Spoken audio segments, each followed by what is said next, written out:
In today's video, I am going to teach you how to turn on dev mode in Wix.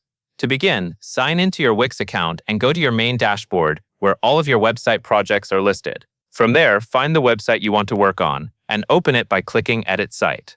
This will take you into the Wix editor, which is the main design area where you can manage your site layout, content, and settings. Once the editor has fully loaded, take a moment to look across the top of the screen. You will see the main toolbar that runs horizontally along the upper part of the editor window. This top bar contains several menu options that help you control different parts of your site and access extra tools while you are editing. Next, move your attention to the Dev Mode option in that top menu. It is located between the Tools and Help menu items. This is the area you will use to enable Wix development features.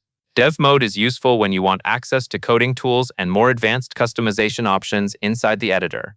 Click on Dev Mode to open the menu.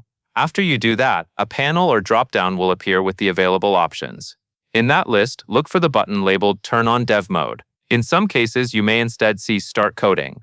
Either option will do the same thing, so click whichever one appears on your screen. After you select that option, Wix will enable Dev Mode for the site you are editing. This gives you access to the coding interface and developer tools within the editor. Depending on your setup, you may notice new panels or sections appear, usually related to code, page elements, or site structure. That is a sign that Dev Mode is now active. If you do not immediately see the option, make sure you are inside the site editor and not just on the main account dashboard.